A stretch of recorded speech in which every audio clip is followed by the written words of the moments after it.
No. Oh, right. Thank you. I don't run a lot of these, so.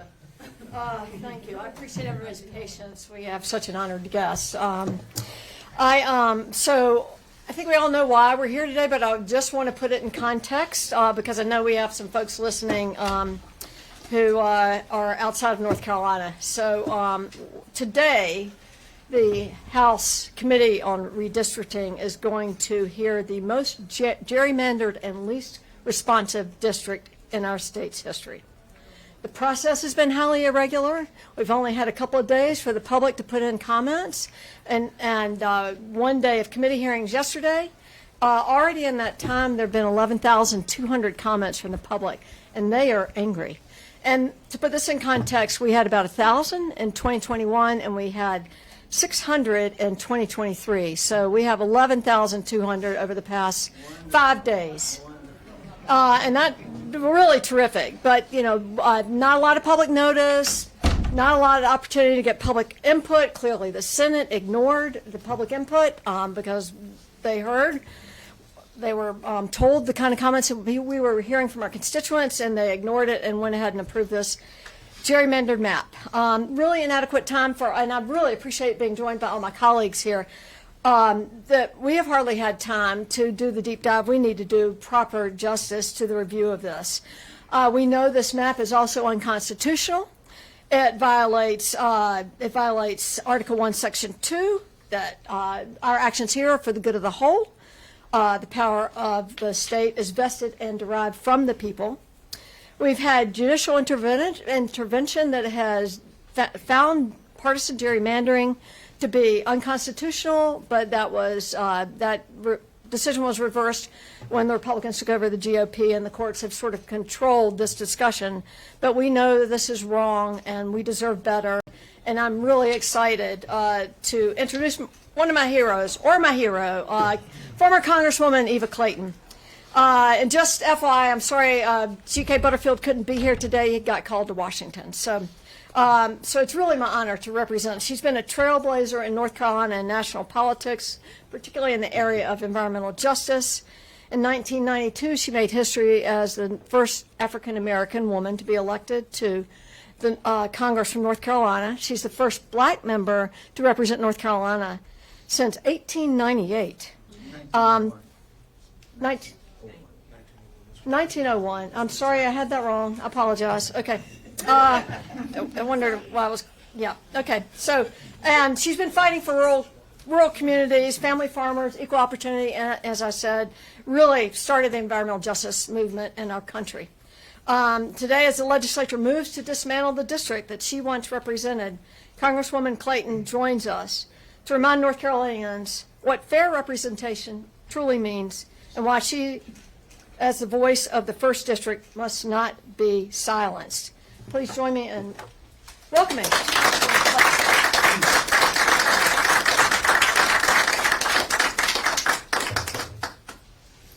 Thank you. Look like they're trying to take us back to 1889. Don't feel bad about that. Well, thank you all for being here, and it is indeed worthy of, not to hear me, but it's worthy of your attention to this. We were afraid that you wouldn't be here. Not in terms of they're trying to move it very fast so people would not know what they were doing. And what I want to tell you is what I'll tell them. Shame, shame on North Carolina General Assembly to take away the will of the people of the 1st Congressional District in northeastern Carolina, a district that is really a swing district. It was from 1901 until 1992, 91 years that a black citizen happened to be elected. It happened to be myself. And North Carolina General Assembly appeared ready now to make it almost impossible for a black citizen to be elected again from North Carolina northeastern area. What motivates the General Assembly to take away this district? I don't know. Our 1st Congressional District is a diverse district with a population that is roughly 48% white, 39% black, 8% Hispanic. It is consistent of small business persons, manufacturers, farmers, public servants, healthcare workers, teachers, firemen, working class people who are trying to keep their status as working class. Too many of our citizens are just trying to make ends meet. They need a representative who cares about their, regardless of their political status, their race. They need someone who understands that district. In 2024, the election, this diverse district voted for the Republican candidate for president, and it voted for the Democrat black candidate for Congress. That's democracy. Whether I agree with it or not, the people spoke, and we ought to keep democracy.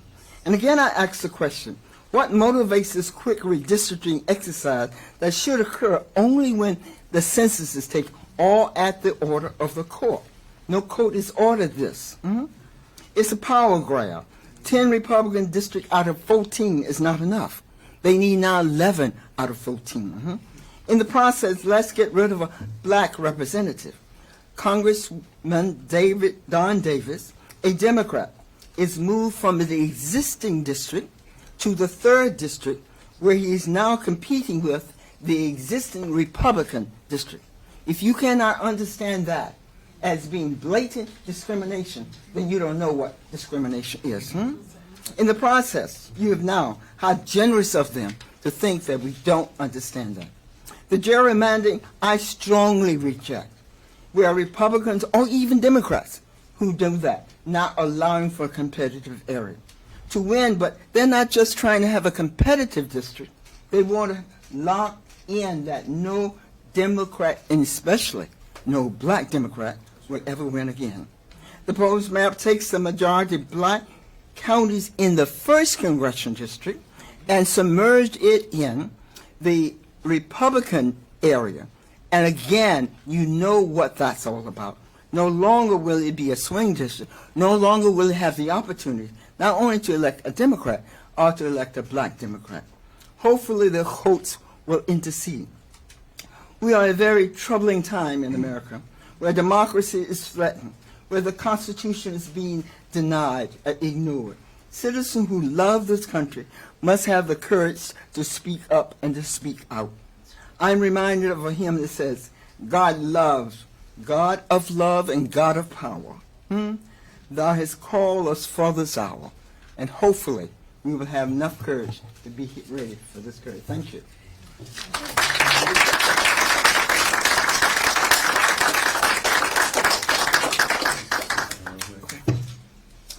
Hard to follow that. I'm Bob Phillips, Common Cause, North Carolina, and of course we're a nonpartisan statewide organization dedicated, among other things, to fight for fair maps. I've been at it so long, Pricey, that I can remember standing in this room with Republicans back when they were champions of redistricting reform. That was kind of a long time ago. But I do want to say what an honor it is for me to be surrounded by so many great public servants here across North Carolina.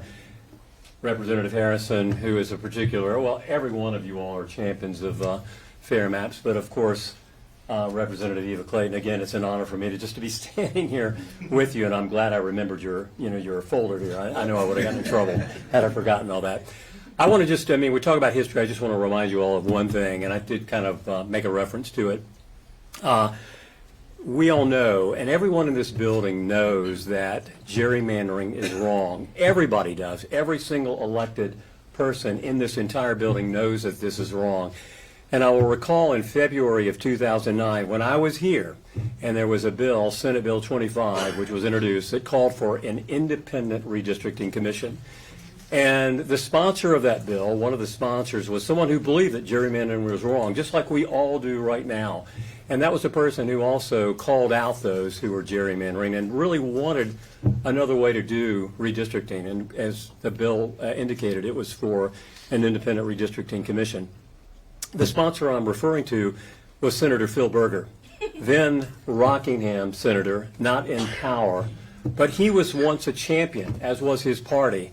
And I only regret that I am not able to convince he or his party to once again embrace what they should, and that is reform. But my point out of all that is, they know better. They know this is wrong. And to what Representative Harrison mentioned, we've never had a map more gerrymandered and least responsive to, again, the public will, the public mood than this congressional map that we're seeing adopted, unfortunately, today. Last thing I'll say, and I got to remain an optimist, otherwise I would have jumped off the ledge years ago. What I will say is I believe that one day we'll get there. And what it's going to take, it's going to take the state to elect more people like you all who believe in fair maps.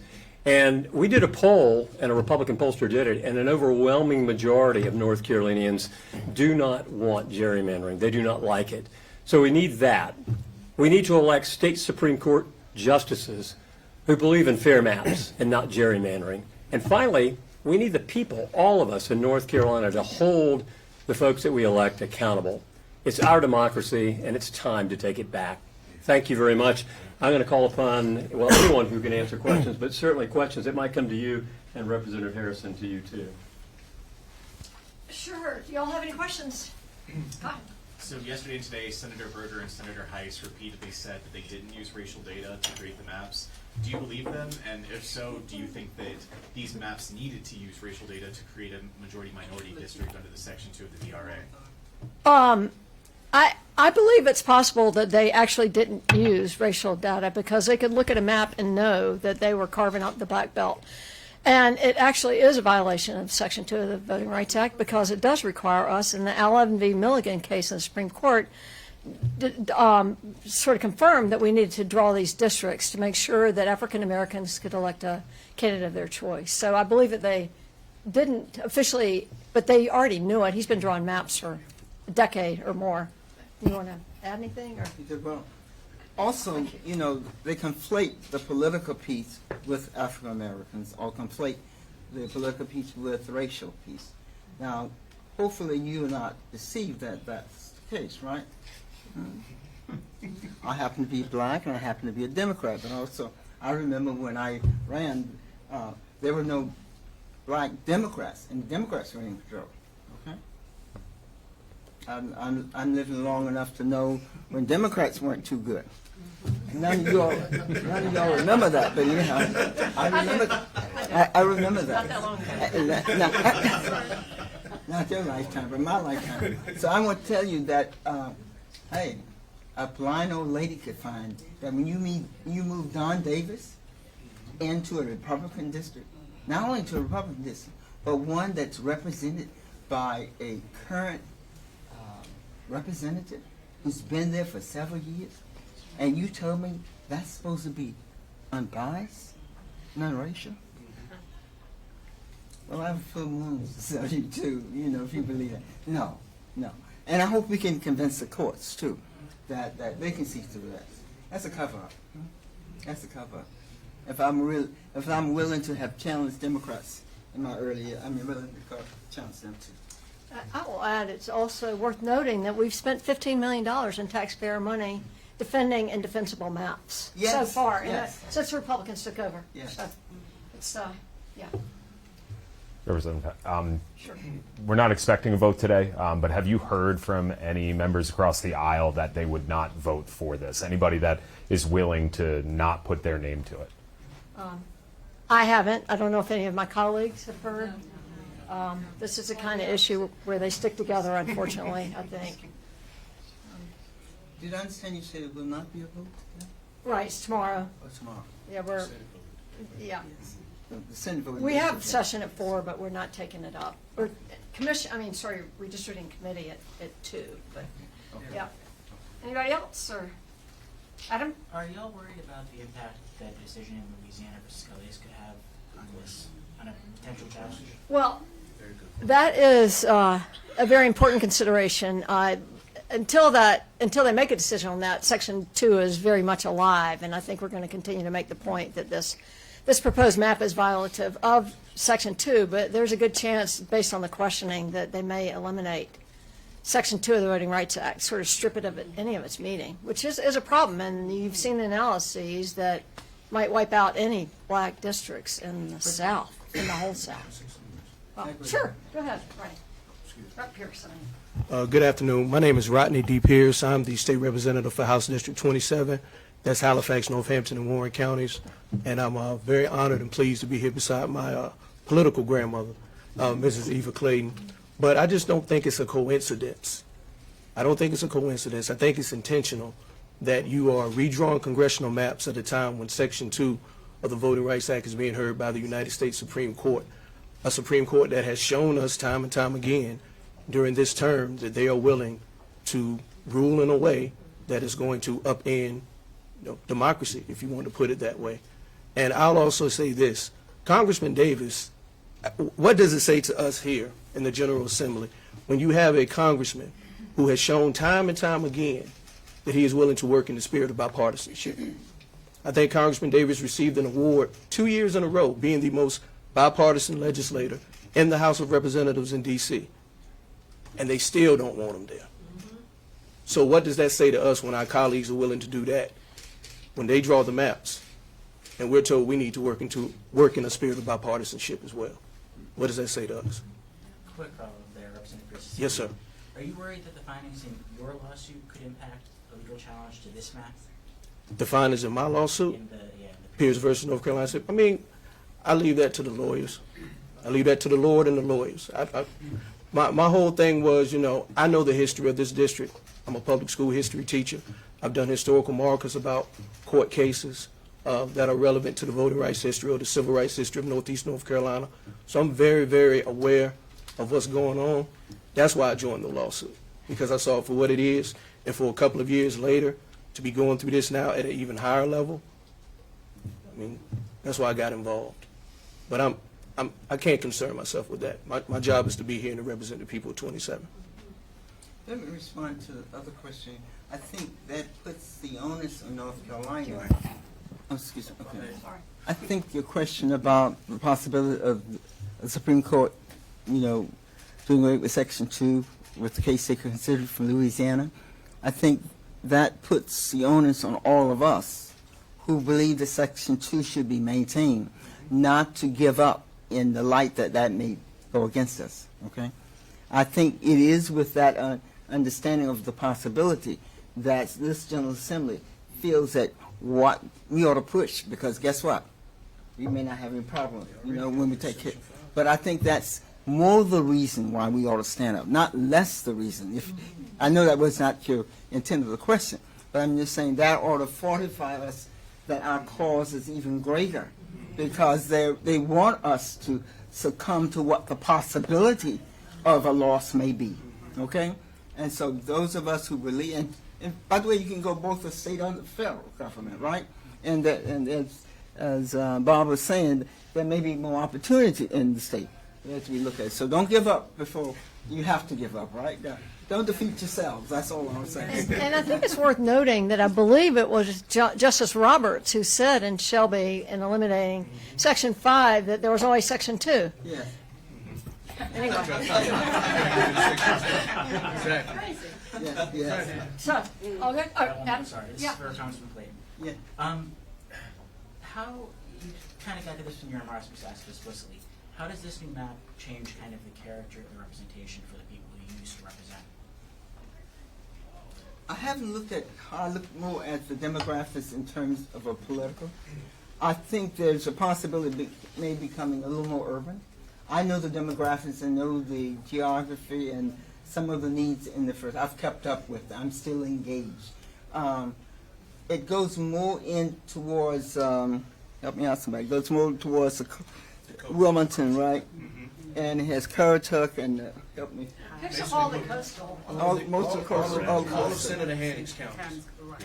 I know it's a strongly Republican area. I don't know the economic area.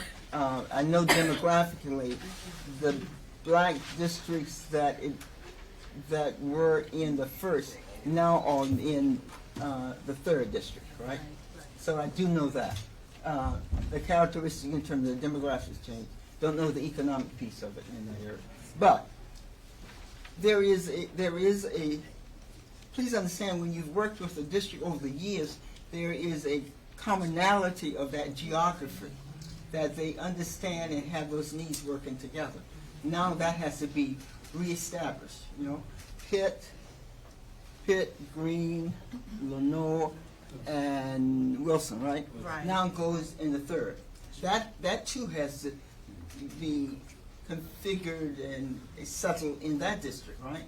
in that area. So there is, anytime you mess with part of one, you mess with the other, irregardless of the racial implication, okay? So I guess it's going to be some adjustment in all those areas, right around that area. I have Okay, one more. sure, yeah. To the point you just made, if we were to fast forward to November 2026 or January 2027, and let's say that district goes to Republicans, what are some of the biggest issues that you believe will go unaddressed with, if, say, a Democrat is defeated? Well,